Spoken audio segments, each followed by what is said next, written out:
We teamed up with CapCut to make this insane retro sci-fi trailer using AI for every shot. If you want to see the full trailer, click here, then you can come back to this video afterwards where we're going to show you exactly how we did it so you can do it too. Let's go. The first thing we created was the narration. We wanted a retro sci-fi vibe, so we wrote a script that perfectly encapsulated the world we created for Soul Killer. We then went to 11 Labs and chose the Atom voice, which was perfect for that classic sci-fi style. It is said that long ago, the galaxy was once a peaceful and prosperous place. We added some vocal effects to make it sound old and slightly distorted, as well as some echo and reverb to maximize the delivery of the final line. That man is Soul Killer. Then we created a new project inside CapCut on desktop and dropped it in. The next thing we created was the music.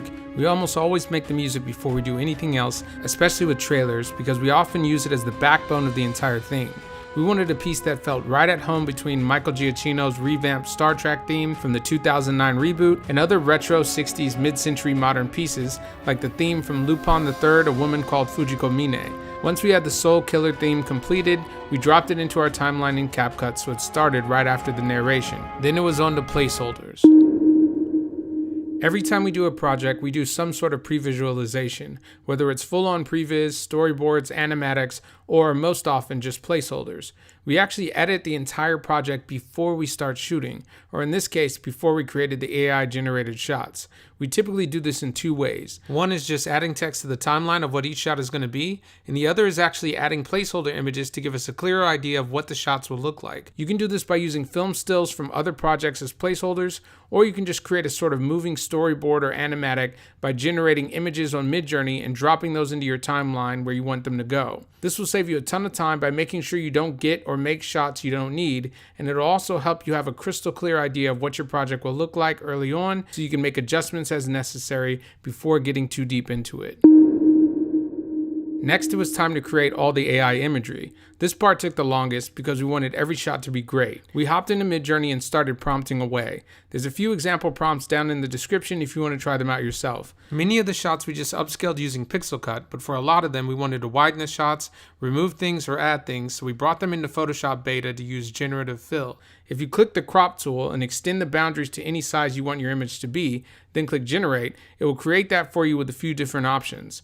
And you can generate as many times as you need to get what you're looking for. You can also press the select tool, then draw a box around something, click generative fill and type in what you want, like remove person or another prompt, and it will remove, add, or replace things in your scene. Once we add all our images, we either drop them into the timeline above their respective placeholders or prep them for VFX.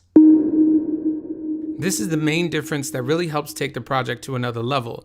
We didn't want to just drop in a bunch of stale images completely devoid of movement into our project and just cut them together, so we added a ton of movement to the shots, from simulated camera moves in fog to VFX assets like explosions and meteors. A great way to simulate camera movement is to just keyframe your clip's position. Click on an image clip, drag the timeline marker to the beginning of that clip, and set a keyframe on the scale. Then move to the end of the clip, increase the scale a little bit, and it should automatically set another keyframe. When you play it back, the camera will look like it's slowly zooming or tracking in. Or alternatively, you can increase the scale in an image, and in CapCut you can just click and drag it to one side. Then go to the beginning of that clip and set a keyframe on position. Move the timeline marker to the end of the clip, then drag the image to another area of the shot. It will automatically set another keyframe for you. This will simulate a pan or tilt, making a static shot look a lot more real and engaging. One trick is to keep these types of movements relatively subtle to increase their believability, as well as how cinematic they actually look. The next thing we did was sound design. This is probably the most underrated step. Great sound design can sell a piece better than almost anything else. In fact, try listening to the trailer again with your eyes closed. If you still get the same feels and vibes without even seeing the visuals, that's how you know it worked. Our favorite trick is to just add a riser at the end of any intense sequence. This helps mark the climax of a scene and helps to perfectly frame your biggest moments. Another thing we did was add a timpani roll after the narration that also served as a sort of riser leading into the song to give it even more velocity and impact. Finally, we added Foley like the nuke explosion and the dinosaur roar, all in key moments to help sell the entire thing even more. To solidify the style we were going for, we went heavy on effects. CapCut has tons of unbelievable effects already built in that you can just add to your shots with the click of a button. We added things like film grain, color effects, distortion, lens dust, the works. One of the features we added is the film strip. This creates a letterbox over your footage. We then animated this using keyframes. Just go to the beginning of the clip with the film strip effect applied and set a keyframe next to size. Then go to the end of the clip and just drag the letterbox out of the frame. This will automatically create a new keyframe and this beautifully animated letterbox effect. We then added some stylistic color grading to the whole thing and a beautiful 8mm film grain to finish it all off. After adding the finishing touches, the only thing left to do was export.